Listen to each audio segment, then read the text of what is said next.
রাজনৈতিক দল নিষিদ্ধ এবং পিআর পদ্ধতিতে আপত্তি মির্জা ফখরুলের। নির্বাচনকে ঘিরে অস্থিরতার বিরুদ্ধে কঠোর হুঁশিয়ারি আমির খসরু। সনদ এবং পিআর না মানলে সামনে কঠোর কর্মসূচি। জামাত সহ 7টি দলের নেতাদের হুঁশিয়ারি। রাজধানীতে বিক্ষোভ সমাবেশ। আলোচনায় কেটে যাবে মতভিন্নতা, বলছেন প্রেস সচিব। নির্বাচনে আসবে স্থিতিশীলতা আশা বিশ্লেষকদের। কাজে লাগবে ডাকসু জাকসুর অভিজ্ঞতা, জানালেন স্বরাষ্ট্র উপদেষ্টা। আন্দোলন প্রত্যাহার না করলে দেয়া হয়েছিল হত্যার হুমকি। জোর করে বিবৃতি নেন ডিবির হারুন। ট্রাইব্যুনালে নাহিদের সাক্ষ্য।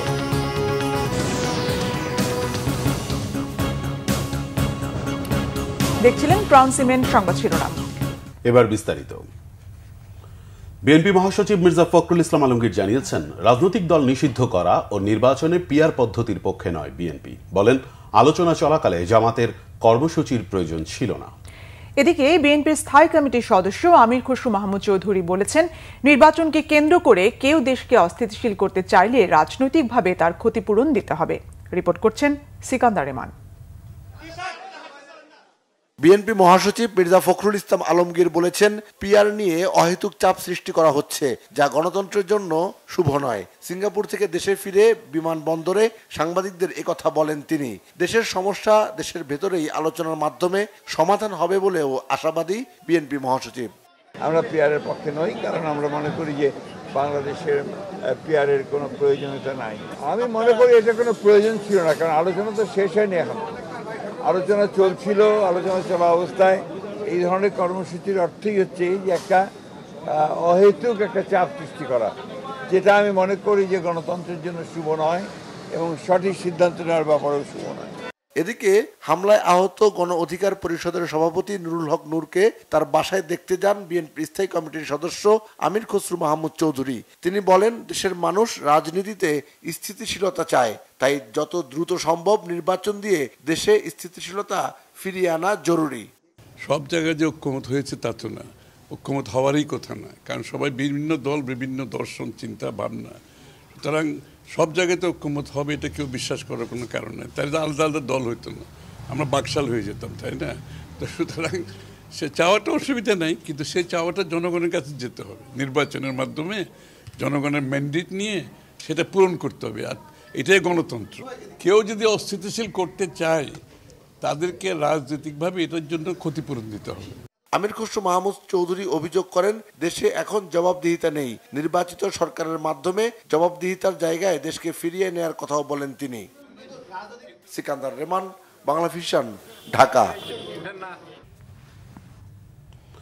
এদিকে আসন্ন জাতীয় নির্বাচনকে সামনে রেখে বিএনপি অন্যতম লক্ষ্য ভোটারদের আস্থা অর্জন করা, বলেছেন দলের ভারপ্রাপ্ত চেয়ারম্যান তারেক রহমান। জানান, এরই মধ্যে নানা অভিযোগের পরিপ্রেক্ষিতে 7,000-এরও বেশি দলীয় সদস্যের বিরুদ্ধে সাংগঠনিক ব্যবস্থা নেওয়া হয়েছে।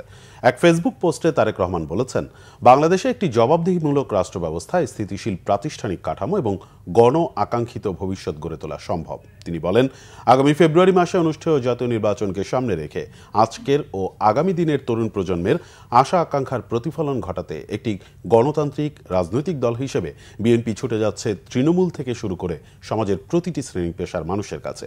গ্রাম থেকে কেন্দ্র পর্যন্ত দলের সাংগঠনিক কাঠামোকে আরও মজবুত করছে। সমন্বিত এই প্রয়াসের মাধ্যমে স্বচ্ছতা ও জবাবদিহিতা নিশ্চিত করার তাগিদ দেন তিনি। শৃঙ্খলা কোনো দুর্বলতা নয়, বরং সেটি দলের শক্তি। একথা উল্লেখ করে তারেক রহমান বলেন, বহুমুখী অপপ্রচারের মাঝেও এমন সিদ্ধান্ত নেওয়া সহজ ছিল না, তবে বাস্তবতার প্রেক্ষিতে এগুলো ছিল অপরিহার্য।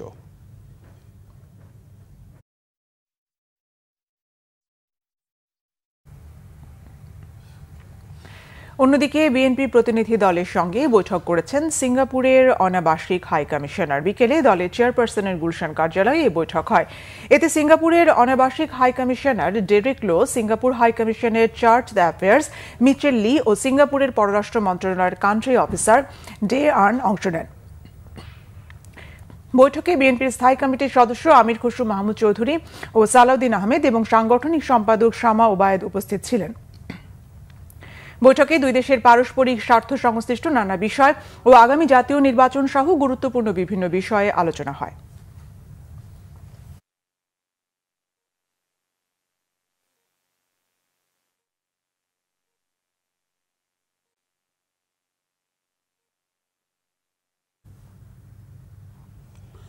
পিআর পদ্ধতি ও জুলাই সনদের ভিত্তিতে নির্বাচনের দাবি মানা না হলে ভবিষ্যতে আরও কঠোর কর্মসূচি আসবে, হুঁশিয়ারি জামাত নেতাদের। তাদের অভিযোগ, একটি দলের ষড়যন্ত্রে পা দিয়ে জুলাই সনদ নিয়ে শুভঙ্করের ফাঁকি দিতে চলেছে অন্তর্বর্তী সরকার। তাই আলোচনার টেবিল ছেড়ে রাজপথে নামতে বাধ্য হয়েছেন তারা। নাবিল জাহাঙ্গীরের রিপোর্ট, ক্যামেরায় ছিলেন রেজাউল হাসান। পিআর পদ্ধতি ও জুলাই সনদের ভিত্তিতে জাতীয় নির্বাচন সহ ৫ দফা দাবিতে রাজপথে জামাত ইসলামী। বৃহস্পতিবার যুগপৎ আন্দোলনের অংশ হিসেবে বায়তুল মোকাররমের দক্ষিণ গেটে বিক্ষোভ সমাবেশ করে দলটি। জুলাই সনদের আইনি ভিত্তি ও নির্বাচন নিয়ে একটি দল ষড়যন্ত্র করছে দাবি করে জামায়াত নেতারা বলেন, নির্বাচনের আগে সংস্কার না হলে আরেকটি ফ্যাসিবাদের জন্ম হবে। আমরা ঐক্যমত্য কমিশনে গতকাল পর্যন্ত জোরালো দাবি করেছে ফেব্রুয়ারিতে নির্বাচন হতে হবে, তার আগে এই জাতীয় সনদ সংস্কারের আইনি ভিত্তি দিয়ে বাস্তবায়ন করতে হবে। অন্তর্বর্তীকালীন সরকারকে হুঁশিয়ার করতে চাই, আমরা আপনাদের বাসভবন ঘেরাও করতেও দ্বিধাবোধ করব না, তখন পালানোর জায়গা পাবেন না। কারা প্রতিবন্ধকতা সৃষ্টি করছেন, জনগণ তাদেরকে চিহ্নিত করবে। আর এই জুলাই সনদ আইনি ভিত্তি দেওয়ার ক্ষেত্রে সরকারের ভিতরে থেকে যারা ডক্টর ইউনূস সাহেবকে কুপরামর্শ দিচ্ছেন, জনগণ অতীতের ন্যায় তাদেরকেও আগামী দিনে চিহ্নিত করবে। জামায়াতের সেক্রেটারি জেনারেল মিয়া গোলাম পরোয়ার এ সময় হুঁশিয়ার করে বলেন, অন্তর্বর্তী সরকার জুলাইয়ের আকাঙ্ক্ষা এবং গণদাবি উপেক্ষা করলে দেশ গভীর সংকটে পড়তে পারে। সংবিধান আদেশ দিয়ে এবং গণভোটের মাধ্যমে নির্বাচনের আগেই আইনি ভিত্তি দিতে হবে, তা না হলে দেশ একটি মহা দুর্যোগের দিকে পড়ে যেতে পারে। আলোচনার টেবিলে যাচ্ছি, কিন্তু সে আলোচনার সফলতার মুখ দেখছি না। মনে হয় কোন চাপের মধ্যে পড়ে সরকার একটি শুভঙ্করের ফাঁকির দিকে যাচ্ছে। আমরা চ্যালেঞ্জ দিচ্ছি, গণভোট দিন, পিআর পক্ষে আছে কি বিপক্ষে আছে। সমাবেশ শেষে বিক্ষোভ মিছিল করে জামাত ইসলামী। কর্মসূচির অংশ হিসেবে শুক্রবার সকল বিভাগীয় শহরে এবং ২৬ তারিখ সকল জেলা ও উপজেলায় বিক্ষোভ কর্মসূচি পালন করবে দলটি। নাবিল জাহাঙ্গীর, বাংলা ভিশন, ঢাকা। এদিকে সংখ্যানুপাতিক পদ্ধতিতে নির্বাচন বা পিআর পদ্ধতি বাস্তবায়নে অন্তর্বর্তী সরকারের কাছে গণভোট আয়োজনের অনুরোধ জানিয়েছে ইসলামী আন্দোলন বাংলাদেশের আমির মুফতি সৈয়দ মোহাম্মদ রেজাউল করিম।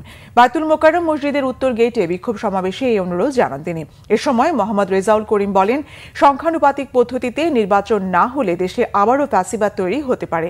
তাই পিআর পদ্ধতি ছাড়া দেশে কোনো নির্বাচন হতে দেওয়া যাবে না। এই পদ্ধতিতে নির্বাচন হলে পেশি শক্তি ও কালো টাকা ব্যবহার বন্ধ হবে, কেন্দ্র দখলের রাজনীতি বন্ধ হবে। দেশে বর্তমানে ৮০% মানুষ পিআর পদ্ধতিতে নির্বাচনের পক্ষে আছে বলেও দাবি রেজাউল করিমের। যদি শুধু আপনি নির্বাচনের জন্য ক্ষমতায় বসেন তাহলে আমাদের কোনো আপত্তি নেই, কিন্তু যদি আপনি ৩টা বিষয়কে সামনে নিয়ে ক্ষমতায় বসেন তাহলে অবশ্যই আপনাকে সংস্কার করতে হবে, দৃশ্যমান বিচার দেখাতে হবে, এরপরে নির্বাচনে যেতে হবে। আর পিআর সিস্টেমে নির্বাচন দিতে বিএনপির আপত্তি থাকারই কথা না, কারণ তাদের একজন উঁচু পর্যায়ের বক্তা বক্তব্য দিয়েছেন, উঁচু পর্যায়ের নেতা বক্তব্য দিয়েছেন যে ৯০% ভোট তাদের। যদি ৯০% ভোট তাদের হয় তাহলে তারা আসন পাবে ২৭০-এর উপরে। বাস, তাতে এককভাবে সরকার গঠন করতে পারছে। শেষ হয়েও হয়নি জাতীয় ঐকমত্য কমিশনের সঙ্গে রাজনৈতিক দলগুলোর আলোচনা। প্রধান উপদেষ্টার প্রেস সচিব শফিকুল আলমের আশা, আলোচনার মাধ্যমেই মতভিন্নতার শান্তিপূর্ণ সমাধান আসবে। এদিকে নির্বাচন কমিশন সচিবালয় অধ্যাদেশ ২০২৫ ও নির্বাচন কর্মকর্তা অধ্যাদেশ ২০২৫-এর খসড়ার চূড়ান্ত অনুমোদন দিয়েছে উপদেষ্টা পরিষদ। তা নির্বাচনী কাজে গতিশীলতা আনবে বলে বিশ্বাস সরকারের। রিপোর্ট এস এম ফয়েজের। উপদেষ্টা পরিষদের ৪৩তম বৈঠকে নির্বাচন কমিশন সচিবালয় এবং নির্বাচন কর্মকর্তা অধ্যাদেশের খসড়ায় নীতিগত ও চূড়ান্ত অনুমোদন দেওয়া হয়েছে। মন্ত্রিপরিষদ বিভাগের সংবাদ বিজ্ঞপ্তিতে এই তথ্য জানানো হয়েছে। নির্বাচন কমিশনের রাজধানীর তেজগাঁয়ে প্রধান উপদেষ্টার কার্যালয়ে উপদেষ্টা পরিষদের বৈঠক শেষে ফরেন সার্ভিস একাডেমিতে সাংবাদিকদের সঙ্গে কথা বলেন প্রেস সচিব শফিকুল আলম। বলেন, ঐক্যমত্য কমিশনের সঙ্গে রাজনৈতিক দলগুলোর আলোচনার মাধ্যমেই সবকিছুর সমাধান হবে। নির্বাচন কর্মকর্তা ব্র্যাকেটে বিশেষ বিধান আইন 1991 ব্র্যাকেটে এগেন 1991 সনের 13 নং আইন সংশোধনের প্রস্তাব। প্রস্তাবটা আজকে এটা ক্যাবিনেটে পাশ হয়েছে। আর একটা হচ্ছে যে নির্বাচন কমিশন সচিবালয় আইন 2009 সনের 5 নং আইনের সংশোধনের প্রস্তাব। দুটো আইন প্রস্তাবের কারণে যেটা হবে যে ইলেকশনের আগে নির্বাচন কমিশনের কাজে গতি পাবে। এবং জানান চলতি বছর জাতিসংঘ সাধারণ পরিষদের অধিবেশনে প্রধান উপদেষ্টার আমন্ত্রণে রাজনৈতিক দলের নেতারা অংশ নেবেন। এটা সবাই যাচ্ছেন ইউনাইটেড নেশন জেনারেল অ্যাসেম্বলি। আপনি জানেন এই বছর জাতিসংঘের 80তম বার্ষিকী, তো এটা খুবই একটা ইম্পর্টেন্ট একটা অকেশন। তো সেই জন্যে যেহেতু এই পার্টিগুলো পলিটিক্যাল পার্টিগুলো আমাদের অংশীজন, সেই জন্য তাদেরকে আমরা চিফ অ্যাডভাইজারের আমন্ত্রণে তার সাথে যাচ্ছেন ইউনাইটেড নেশন জেনারেল অ্যাসেম্বলিতে জয়েন করার জন্য। এই সফর বাংলাদেশের নির্বাচন কেন্দ্রিক কোনো মধ্যস্থতা বা আলোচনার জন্য নয় বলেও দাবি করেন তিনি। এবং আমরা আশাবাদী যে S M Foyez, Bangla vision, Dhaka. Centre for governance studies CGS আয়োজিত অনুষ্ঠানে বক্তাদের অভিমত রাষ্ট্রের স্থিতিশীলতা, প্রাতিষ্ঠানিক সংস্কার সহ সবকিছুর জন্যই আগামী জাতীয় নির্বাচন সুষ্ঠু হওয়া প্রয়োজন। বিএনপির স্থায়ী কমিটির সদস্য ডক্টর মঈন খান বলেছেন, বিএনপিকে সরকার গঠন করতে হবে এমন কোনো কথা নেই। জনগণ যাদেরকে ভোট দেবে তারাই নির্বাচিত হবেন। গোলাম মইনুল আহসানের রিপোর্ট। অন্তর্বর্তী সরকার এরই মধ্যে নির্বাচনে ঘোষণা দিয়েছে, আর এর মধ্য দিয়ে এক প্রকার সময়ও গণনা শুরু হয়ে গেছে। যদিও জুলাই সনদ নিয়ে এখনো রাজনৈতিক দলগুলোর মধ্যে চূড়ান্ত ঐকমত্য হয়নি, তাই এ নিয়ে আলোচনাও তুঙ্গে। এমন প্রেক্ষাপটে বৃহস্পতিবার রাজধানীতে শ্রীরাম মিলনায়তনে সিজিএস আয়োজিত গণতান্ত্রিক পুনর্গঠনের জন্য সংলাপ শীর্ষক সেমিনারের আয়োজন করা হয়। এ সময় বক্তারা বলেন, নির্বাচন অঙ্গনের দুর্বৃত্তায়ন হয়েছে, অতীতে রাজনৈতিক ছত্রছায়া হয়েছে বড় দুর্নীতি। আমাদের এই যে দুর্নীতি, দুর্বৃত্তায়ন, এটা মুক্ত করতে হবে আমাদের নির্বাচনী ব্যবস্থা, আমাদের গণতান্ত্রিক ব্যবস্থাকে। তো আমরা যেটা চিহ্নিত করেছি, আমাদের নির্বাচনী অঙ্গনটা দুর্বৃত্তায়িত হয়ে গিয়েছে, নির্বাচনী অঙ্গন। আজকে সংস্কার প্রস্তাবের যেগুলো এত পাতা পাতা লিখতে হচ্ছে, আমি অন্তত কমিশনের একজন চেয়ারম্যান ছিলেন, তাকে জিজ্ঞেস করতাম, আপনি কি মনে করেন যেগুলো কেউ পড়ে দেখবে? বাস্তবায়ন তো করা দূরের কথা। কেন আপনি বুঝতে পারছেন না যে রাজনৈতিক পরিস্থিতি যদি স্বাভাবিক না হতে পারে কোনো কিছু কাজে আসবে না? বিএনপির স্থায়ী কমিটির সদস্য ডক্টর মঈন খান বলেন, সংস্কারের বিষয় সব দল একমত হবে না, এটিও গণতন্ত্রেরই অংশ। 20 বছর যারা সুষ্ঠু নিরপেক্ষ ভোট দিতে পারেনি, তারা একটি সুষ্ঠু নিরপেক্ষ ভোট দিক। তারা যেই রাজনৈতিক দলকে বা যে মতবাদকে তারা সবচেয়ে বেশি ভোট দেবে, তারাই সরকার গঠন করবে।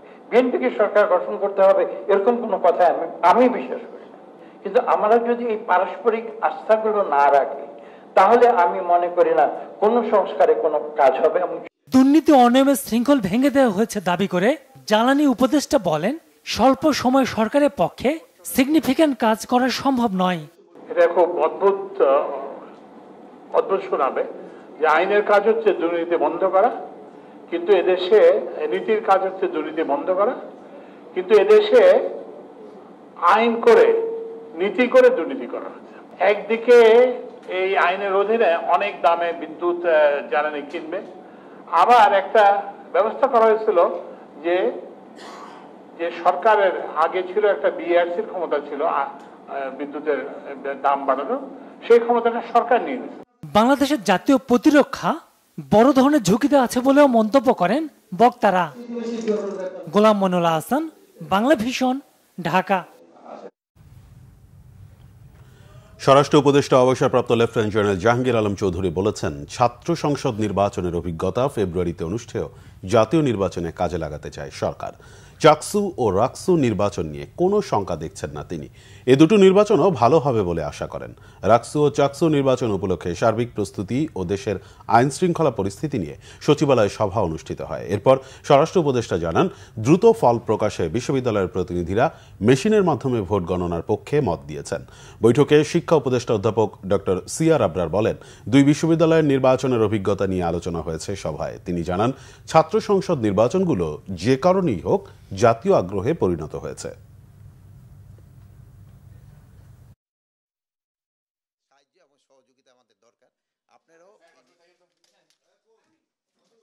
যেহেতু আমাদের একটা জাতীয় নির্বাচন আছে ফেব্রুয়ারিতে, এই নির্বাচনগুলি দেখে আমাদের কিছু কিছু এক্সপিরিয়েন্স হচ্ছে এবং আমরা এটা আমাদের জাতীয় নির্বাচনে এটা আমরা কিভাবে প্রয়োগ করতে পারবো, এই জন্যই তারা খুবই সম্মানীয় ব্যক্তি। তারা এখানে এসে আমাদের খুব ভালো ভালো সাজেশন দিয়ে গেছে। ওই সাজেশনগুলি আমরা ভবিষ্যতে কাজে লাগাবো। একটা হলো মেশিনের মাধ্যমে করছে ওএমআর পদ্ধতি, আর একটা হলো হাতে গোনা। তো এখন যদি মেশিনে করলে তো তারা তো সময় লাগে না, তা আমরা তারা নিজেদের ভিতরে আলোচনা করছে যে মেশিনে যেন গণনাটা হয়। পোষ্য কোটা পুনর্বহালের সিদ্ধান্তের প্রতিবাদে রাজশাহী বিশ্ববিদ্যালয়ের উপাচার্যের বাসভবনের সামনে অবস্থান নিয়ে বিক্ষোভ করেছে শিক্ষার্থীরা। এর আগে সন্ধ্যা 7টার দিকে শর্ত সাপেক্ষে প্রাতিষ্ঠানিক সুবিধা পোষ্য কোটা পুনর্বহাল করে বিশ্ববিদ্যালয় প্রশাসন। এতে 40 নম্বর পেলেই ভর্তির সুযোগ পাবেন বিশ্ববিদ্যালয়ের শিক্ষক, কর্মকর্তা ও কর্মচারীর সন্তানেরা। সন্ধ্যায় ভর্তি পরীক্ষা কমিটির সভায় এই সিদ্ধান্ত নেওয়া হলে প্রতিবাদ জানিয়ে উপাচার্যের বাসভবনের সামনে অবস্থান নেয় শিক্ষার্থীরা। তাদের সঙ্গে যোগ দেয় বিভিন্ন ছাত্র সংগঠনের নেতাকর্মীরা। গত 2রা জানুয়ারি শিক্ষার্থীদের আন্দোলনের মুখে বিশ্ববিদ্যালয় থেকে স্থায়ীভাবে পোষ্য কোটা বাতিলের সিদ্ধান্ত নেয় বিশ্ববিদ্যালয় প্রশাসন। তবে পোষ্য কোটা সহ প্রাতিষ্ঠানিক সুবিধা বহালের দাবি তুলে আন্দোলন চালিয়ে যান শিক্ষক, কর্মকর্তা ও কর্মচারীরা।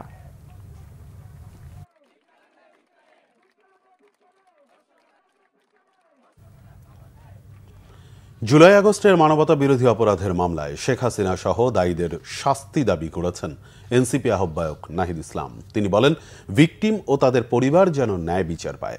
শেখ হাসিনা বিরোধী আন্দোলনের অন্যতম সমন্বয়ক সাক্ষ্য দেওয়ার সময় জানান, আন্দোলন থেকে সরে আসতে তাদের জীবন নাশের হুমকি পর্যন্ত দেওয়া হয়েছিল। ডিবির হারুন জোর করে তাদের কাছ থেকে বিবৃতি নিয়েছিলেন বলেও জানান নাহিদ।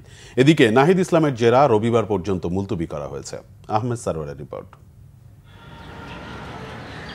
জুলাই আগস্ট গণ অভ্যুত্থানে মানবতা বিরোধী অপরাধের মামলায় শেখ হাসিনা সহ 3 জনের বিরুদ্ধে জবানবন্দি দিতে বৃহস্পতিবারও ট্রাইব্যুনালে যান জাতীয় নাগরিক পার্টি এনসিপি আহ্বায়ক নাহিদ ইসলাম। বিচারপতি গোলাম মর্তুজা মজুমদারের নেতৃত্বে আন্তর্জাতিক অপরাধ ট্রাইব্যুনাল একে সাক্ষ্য দেন তিনি। শেখ হাসিনা বিরোধী আন্দোলনের বিভিন্ন ঘটনা তুলে ধরে বলেন, তৎকালীন প্রধানমন্ত্রী ও স্বরাষ্ট্রমন্ত্রীর নির্দেশে আন্দোলনকারী ছাত্র সমন্বয়কদের তুলে নিয়ে ডিবি অফিসে নির্যাতন ও জিজ্ঞাসাবাদ করে আইন শৃঙ্খলা বাহিনী। ভিকটিমদের পক্ষ থেকে আমি ন্যায় বিচার প্রত্যাশা করেছি। শেখ হাসিনা স্বরাষ্ট্রমন্ত্রী, তৎকালীন স্বরাষ্ট্রমন্ত্রী, পুলিশ এবং যে সকল আইন শৃঙ্খলা বাহিনী জড়িত ছিল তাদের প্রধানদেরকে আমি দায়ী করেছি এবং যারা হত্যাকাণ্ডে সরাসরি অংশগ্রহণ করেছে তাদেরকে দায়ী করেছি। তাদের বিচার এবং কঠোর শাস্তি আমি আদালতের কাছ থেকে প্রত্যাশা করেছি। আমরা যেহেতু 3রা আগস্ট এই সরকার পতনের সিদ্ধান্ত নিয়েছি এক দফা, ফলে এই সরকারকে আমরা আর মেনে নিচ্ছি না। আমাদের একটি নতুন সরকারের জন্য তখন থেকে পরিকল্পনা হচ্ছিল। সেই প্রেক্ষাপটেই আমরা ডক্টর মোহাম্মদ ইউনূসকে প্রাথমিকভাবে আমরা ভেবে নিয়েছিলাম অন্য আরও অনেকের সাথে পরামর্শ করে, এবং এই কারণে তার সাথে আমরা যোগাযোগ করেছিলাম যে দেশের এই পরিস্থিতি, দেশের এই ক্রান্তিকলে আপনার সহযোগী ডক্টর মোহাম্মদ ইউনূসের সহযোগিতা প্রয়োজন। যদি আন্দোলন সফল হয়, যদি এই সরকারকে আমরা উৎখাত করতে পারি, তাহলে নতুন সরকারের প্রধান হিসেবে হয়তো আপনাকে দায়িত্ব নিতে হতে পারে। চিফ প্রসিকিউটর জানান, সাক্ষ্যে জুলাই আগস্ট গণ অভ্যুত্থানের পুরো বর্ণনা তুলে ধরেছেন নাহিদ ইসলাম। আসামিদের কোথায় কি ভূমিকা ছিল সেই বিষয়গুলো তিনি অত্যন্ত স্পষ্ট করে তুলে ধরেছেন। সেগুলো এই মামলা প্রমাণের ক্ষেত্রে অবশ্যই অসম্ভব রকমের গুরুত্বপূর্ণ ভূমিকা পালন করবে, কারণ তিনি ছিলেন ফোরফ্রন্টের যোদ্ধা। তো আশা করছি এরপরে ওনার বক্তব্যের পরে আমরা আমাদের টেকনিক্যাল একজন এক্সপার্ট আছেন এবং আইও আছেন, হয়তো এর বাইরে ম্যাক্সিমাম আমরা চিন্তা করে দেখব, আমরা ফাইনাল ডিসিশন নেব। হয়তো আরও একজন সাক্ষী বাড়তেও পারে। আসামি পক্ষে রাষ্ট্রনিযুক্ত আইনজীবী জানান, জবানবন্দিতে নাহিদের বক্তব্যের অসঙ্গতি ও ভুলগুলো তুলে আনার চেষ্টা করছেন। যে কোনো জবানবন্দিতে তো ভুল ত্রুটি থাকে, তার জবানবন্দির মধ্যেও কিছু ভুল ত্রুটি আছে, সত্যতাও আছে। এই আন্দোলনটা একটি পূর্ব পরিকল্পিত দেশি বিদেশি ষড়যন্ত্রের প্রেক্ষাপটে একটি বৈধ সরকারের উৎখাতের জন্য এই আন্দোলনটা, এটাই আমি আনতে চাই। এদিকে বনশ্রীতে 2 জনকে হত্যা ও কার্নিশে ঝুলে থাকা একজনকে গুলি করার মামলায় অভিযোগ গঠন করে 16 অক্টোবর সূচনা বক্তব্যের তারিখ ঠিক করেছে ট্রাইব্যুনাল। আহমেদ সরওয়ার, বাংলা ভিশন, ঢাকা। বাংলাদেশের নাগরিকত্ব নেই বলে যে দাবি করেছেন টিউলিপ রেজওয়ানা সিদ্দিক, যুক্তরাজ্য ও বাংলাদেশের 2টি গণমাধ্যমের তদন্ত প্রতিবেদনে তা মিথ্যা প্রমাণিত হয়েছে। ছাত্র জনতার অভ্যুত্থানে ক্ষমতাচ্যুত হয়ে ভারতের আশ্রিত বাংলাদেশের সাবেক প্রধানমন্ত্রী শেখ হাসিনার ভাগ্নি যুক্তরাজ্যে ক্ষমতাসীন লেবার পার্টির এমপি টিউলিপ সিদ্দিক দাবি করেছিলেন বাংলাদেশের নাগরিক তিনি নন। এ নিয়ে ব্যাপক শোরগোলের জেরে ব্রিটিশ দৈনিক দ্য টাইমস ও বাংলাদেশের বহুল প্রচারিত একটি সংবাদপত্র যৌথ তদন্ত শুরু করে। বাংলাদেশের সংশ্লিষ্ট সরকারি দপ্তরে যাচাই করলে এ বিষয়ে মিথ্যাচার স্পষ্ট হয়ে যায়। নথিপত্রে দেখা গেছে ব্রিটিশ এমপি টিউলিপের নামে বাংলাদেশি জাতীয় পরিচয়পত্র বা এনআইডি হয়েছে 2011 সালে। এতে তিনি ঢাকায় ধানমন্ডি 5 নম্বর সড়কে নিজের খালা শেখ হাসিনার সুধা সদনের ঠিকানা ব্যবহার করেছেন। এনআইডিটিতে টিউলিপ পেশার স্থলে উল্লেখ করা আছে বেসরকারি চাকরি আর জন্মস্থান ঢাকা। 2011 সালে আবেদনের প্রেক্ষিতে তার নামে দ্বিতীয়বার পাসপোর্ট ইস্যু করা হয়। গত 12 অগস্ট যুক্তরাজ্যের পত্রিকা ফিনান্সিয়াল টাইমসে টিউলিপের আইনি পরামর্শক স্টিফেন্স হারওয়েনের মুখপাত্র বলেছিলেন টিউলিপ কখনো বাংলাদেশি জাতীয় পরিচয়পত্র বা ভোটার আইডি পাননি, এমনকি শৈশবের পর থেকে কোনো পাসপোর্টও রাখেননি।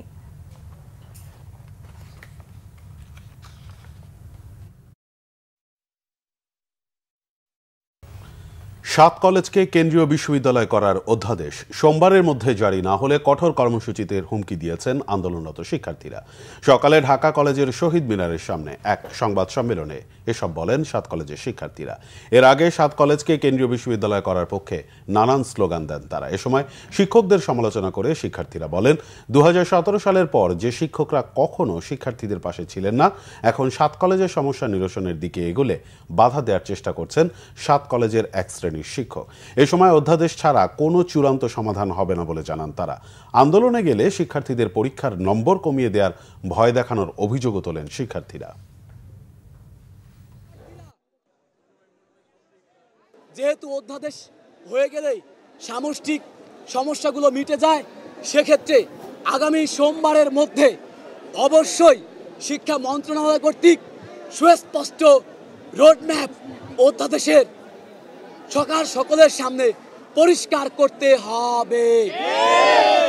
আগামী সোমবারের মধ্যে সুস্পষ্ট রোডম্যাপ পরিষ্কার না করলে এই শহরে সাত কলেজ শিক্ষার্থীরা বিগত সময়ের মতো করে ভয়ঙ্করভাবে রাস্তায় নামবে। কারণ আমাদের ভাইগণ, আমাদের আর পেছনে ফেরার সুযোগ নেই। শিক্ষার্থীরা রাজপথে রক্ত। জাতীয়তাবাদী মহিলা দলের কেন্দ্রীয় কমিটির সভাপতি আফরোজা আব্বাস বলেছেন বিএনপি বিনা ভোটে নির্বাচিত হতে চায় না, যুদ্ধ করে লড়াই করে জিততে চায় জনগণের সরকার প্রতিষ্ঠা করতে, গণতন্ত্র পুনঃপ্রতিষ্ঠা করতে। দীর্ঘ 17 বছর পর বৃহস্পতিবার দুপুরে সাতক্ষীরার তালা উপজেলার কুমিরা হাই স্কুল মাঠে মহিলা সমাবেশে প্রধান অতিথির বক্তব্যে তিনি এসব কথা বলেন। তিনি বলেন কেউ যেন আর ভোট চুরি করতে না পারে। বিএনপি ভোট চুরি করতেও চায় না, সবাই যেন সবার ভোটটি দিতে পারে বিএনপি তাই চায়। মানুষ যাকে খুশি, যাকে তার পছন্দ তাকে ভোট দেবে, নিজের ভোট নিজে দেবে। সমাবেশে উদ্বোধনী বক্তব্যে বিএনপির কেন্দ্রীয় কমিটির প্রকাশনা বিষয়ক সম্পাদক ও সাবেক এমপি হাবিবুল ইসলাম হাবিব বলেন তিনি নির্বাচিত হলে পাটকেল ঘাটাকে উপজেলা করা হবে। এদিকে সমাবেশকে ঘিরে গোটা তালা উপজেলায় ব্যাপক উৎসাহ উদ্দীপনা দেখা যায়। হাজারো নারী ও পুরুষ সহ অসংখ্য দলীয় নেতাকর্মী ও সাধারণ মানুষের উপস্থিতিতে কানায় কানায় ভরে যায় সমাবেশ স্থল।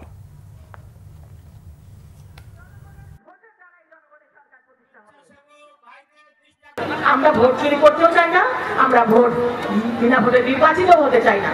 আমরা চাই যুদ্ধ করে লড়াই করে জিততে, জনগণের সরকার প্রতিষ্ঠা করতে, গণতন্ত্র পুনঃপ্রতিষ্ঠা করতে। কারণ জনগণের ভোটের দ্বারাই জনগণের সরকার প্রতিষ্ঠা হবে। সুতরাং আমরা সকলে যেন আমাদের ভোটটি আমরা দিতে পারি। ইনশাআল্লাহ ওয়ার্ডে ওয়ার্ডে থানায় কমিটি হবে।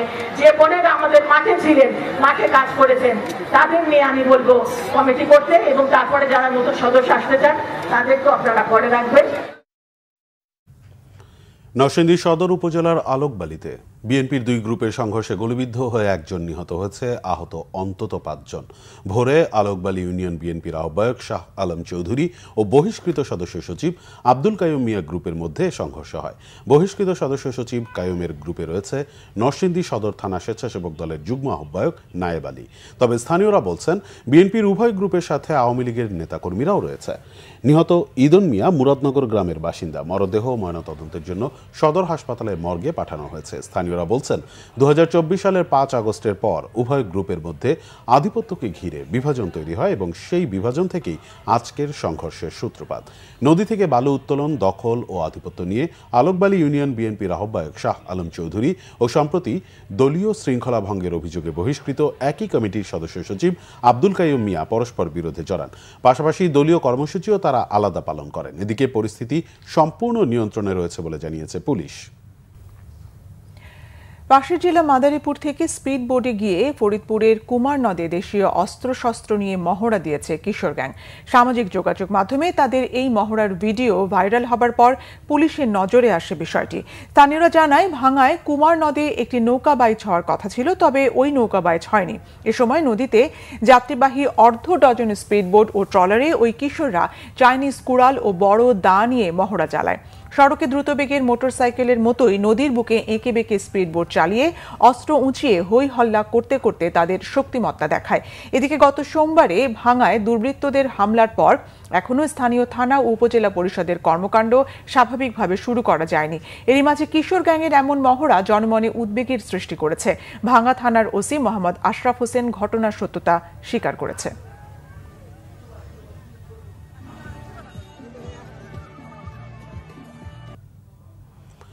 সংসদীয় আসনের সীমানা পুনর্নির্ধারণ নিয়ে যে বিরোধ দেখা দিয়েছে সে বিষয়ে আদালতের নির্দেশনা পাওয়ার পর নির্বাচন কমিশন তা বাস্তবায়ন করবে, জানিয়েছেন ইসির সিনিয়র সচিব আক্তার আহমেদ। রাজধানীর আগারগাঁও নির্বাচন ভবনে সাংবাদিকদের কথা জানান আক্তার আহমেদ। সীমানা নিয়ে বিরোধের বিষয়ে ইসি সচিব বলেন, সীমানা পুনর্নির্ধারণ নিয়ে 18টি রিট হয়েছে। আদালতের থেকে নির্দেশনা আসুক সে পর্যন্ত অপেক্ষা করতে হবে। সীমানা নির্ধারণ নিয়ে আন্দোলনের বিষয়ে তিনি বলেন, যে কোনো প্রেক্ষাপটে ভাঙচুর অনাকাঙ্ক্ষিত বিষয়। প্রবাসীদের ভোট দেওয়ার বিষয়ে ইসি সচিব বলেন, কেউ প্রবাসে থাকা অবস্থায় পোস্টাল ব্যালটে ভোট দেওয়ার জন্য অনলাইনে নিবন্ধন করে দেশে চলে আসলে তিনি আর ভোট দিতে পারবেন না। বলেন, নিবন্ধনের জন্য অ্যাপ কবে নাগাদ হবে সেটা পরে জানানো হবে। এছাড়া 31 অক্টোবর পর্যন্ত যাদের 18 বছর পূর্ণ হবে তাদের ভোটার তালিকায় যুক্ত করা হবে বলেও জানান ইসি সচিব। সেটা হচ্ছে গালা, স্বচ্ছ ব্যালট বক্সের লক। সীমানা নিয়ে আমি আমার যতটুকু আমার খবর নিয়েছি, আজকে পর্যন্ত 14টা রিট হয়েছে বিভিন্ন জায়গা সম্পর্কে। এখন যেটা আদালতের এখতিয়ারাধীন বিষয়ে আমার মনে হয় যে কথা বলার এখতিয়ার, এটা সাবজুডিস হবে, আমার কথা বলার এখতিয়ার। আদালতে বিষয়টার প্রতি আমাদের যারা রিট করেছেন তারাও আদালতের প্রতি আস্থাশীল, আমরাও আদালতের প্রতি আস্থাশীল। কাজে সেভাবে এই জিনিসটা আদালত থেকে সিদ্ধান্তটা আসুক সে পর্যন্ত আমাদেরকে একটু অপেক্ষা করতে হবে। আরও কিছু খবর নিয়ে এখন একটি ডেস্ক রিপোর্ট। বিএনপির যুগ্ম মহাসচিব সৈয়দ ইমরান সালে প্রিন্স বলেছেন, পিআর পদ্ধতি নিয়ে আন্দোলনের নামে গণতন্ত্রকে ব্যাহত ও দেশকে মহাবিপর্যয়ের মধ্যে ঠেলে দেওয়ার ষড়যন্ত্র চলছে। বিকেল ময়মনসিংহের হালুয়াঘাটে ওয়ার্ড বিএনপির সম্মেলনে প্রধান অতিথির বক্তব্যে তিনি একথা বলেন। ইউনাইটেড কমার্শিয়াল ব্যাংক পিএলসির কৃষি উদ্যোক্তা সমাবেশ ও দক্ষতা উন্নয়ন প্রশিক্ষণ হয়েছে কক্সবাজারে। এতে প্রধান অতিথি ছিলেন বাংলাদেশ ব্যাংকের গভর্নর ডক্টর আহসান এইস মনসুর। বিশেষ অতিথি ছিলেন ইউনাইটেড কমার্শিয়াল ব্যাংক পিএলসির চেয়ারম্যান শরীফ জহির। সভাপতি হিসেবে বক্তব্য রাখেন ব্যাংকটির ব্যবস্থাপনা পরিচালক মোহাম্মদ মামদুদুর রশিদ। এছাড়াও বক্তব্য রাখেন বাংলাদেশ ব্যাংক চট্টগ্রাম অফিসের নির্বাহী পরিচালক মোহাম্মদ মকবুল হোসেন, কক্সবাজারের জেলা প্রশাসক মোহাম্মদ সালাউদ্দিন, পুলিশ সুপার মোহাম্মদ সাইফুদ্দিন শাহিন ও কৃষি সম্প্রসারণ অধিদপ্তরের উপপরিচালক কৃষিবিদ ডক্টর বিমল কুমার প্রামাণিক সহ অন্যরা। সার আমদানিতে ব্যাপক অনিয়ম ও দুর্নীতির অভিযোগে সংবাদ প্রকাশের জেরে গণমাধ্যম কর্মীদের হুমকি দেওয়ার প্রতিবাদে বিক্ষোভ সমাবেশ করেছে বৈষম্য বিরোধী সাংবাদিক সমাজ। মঙ্গলবার জাতীয় প্রেস ক্লাবের সামনে সমাবেশে বক্তারা কৃষি সচিব এমদাদ উল্লাহ মিয়ানের অপসারণ এবং সার কেলেঙ্কারিতে জড়িতদের বিরুদ্ধে তদন্তের দাবি জানান। সভাপতিত্ব করেন সংগঠনের প্রধান সমন্বয়ক জাকির হোসেন এবং সঞ্চালনা করেন সমন্বয়ক এস এম তাজুল ইসলাম। দেশে ক্যাশলেস লেনদেনের সম্প্রসারণ ও গ্রাহক সচেতনতা বাড়াতে বাংলাদেশ ব্যাংকের উদ্যোগে দ্বিতীয় দিনের মতো রাজশাহী বিশ্ববিদ্যালয়ে হয়েছে ক্যাশলেস বাংলাদেশ উদ্যোগ। মাস্টার কার্ড ও ইসলামী ব্যাংকের আয়োজনে বিশ্ববিদ্যালয়ের সিনেট ভবনে এতে প্রধান অতিথি ছিলেন রাজশাহী বিশ্ববিদ্যালয়ের উপ উপাচার্য প্রফেসর ডক্টর মোহাম্মদ মঈনুদ্দিন। বিশেষ অতিথি ছিলেন বাংলাদেশ ব্যাংকের রাজশাহী ডাইরেক্টর রতিন কুমার পাল, বাংলাদেশ ব্যাংক প্রধান কার্যালয়ের পরিচালক মোহাম্মদ শরাফত উল্লাহ খান ও রাফাজা আক্তার কান্তা। এছাড়া এতে উপস্থিত ছিলেন বিশ্ববিদ্যালয়ের শিক্ষক শিক্ষার্থী, ইসলামী ব্যাংক পিএলসি ও মাস্টার কার্ডের কর্মকর্তারা। ট্রান্সফর্ম টু গ্রো থিম নিয়ে SMC enterprise limited pharma division 2025-এর বার্ষিক বিক্রয় সম্মেলন হয়েছে। উদ্বোধন করেন এসএমসির ম্যানেজিং ডিরেক্টর ও সিও তসলিম উদ্দিন খান এবং এসএমসি এন্টারপ্রাইজ লিমিটেডের ম্যানেজিং ডিরেক্টর সাইফ উদ্দিন নাসির। স্বাগত বক্তব্য রাখেন এসএমসি ফার্মা ডিভিশনের অতিরিক্ত মহাব্যবস্থাপক বিক্রয় ও বিপণন শেখ জাহিদুর রহমান। 2025-26 অর্থ বছরে ফার্মা ডিভিশনের লক্ষ্য এবং ব্যবসায়িক পরিকল্পনা উপস্থাপন করেন কোম্পানির senior marketing manager Mohammad Mosharraf Hossain এবং national sales manager Harunur Rashid. Bangla vision news desk. শেষ করব সংবাদ, তবে যাবার আগে ক্রাউন সিমেন্ট শিরোনামগুলো জানাবো আরো একবার। রাজনৈতিক দল নিষিদ্ধ এবং পিআর পদ্ধতিতে আপত্তি মির্জা ফখরুলের। নির্বাচনকে ঘিরে অস্থিরতার বিরুদ্ধে কঠোর হুঁশিয়ারি আমির খসরু। সনদ এবং পিআর না মানলে সামনে কঠোর কর্মসূচি, জামাত সহ 7টি দলের নেতাদের হুঁশিয়ারি। রাজধানীতে বিক্ষোভ সমাবেশ। আলোচনায় কেটে যাবে মতভিন্নতা, বলছেন প্রেস সচিব। নির্বাচনে আসবে স্থিতিশীলতা আশা বিশ্লেষকদের। কাজে লাগবে ডাকসু জাকসুর অভিজ্ঞতা, জানালেন স্বরাষ্ট্র উপদেষ্টা। আন্দোলন প্রত্যাহার না করলে দেয়া হয়েছিল হত্যার হুমকি, জোর করে বিবৃতি নেন ডিবির হারুন। ট্রাইব্যুনালে নাহিদের সাক্ষ্য। এই ছিল এখনকার মতো। পরের সংবাদ রাত 1টায় দেখার আমন্ত্রণ রইল। এতক্ষণ সঙ্গে থাকায় ধন্যবাদ। শুভরাত্রি।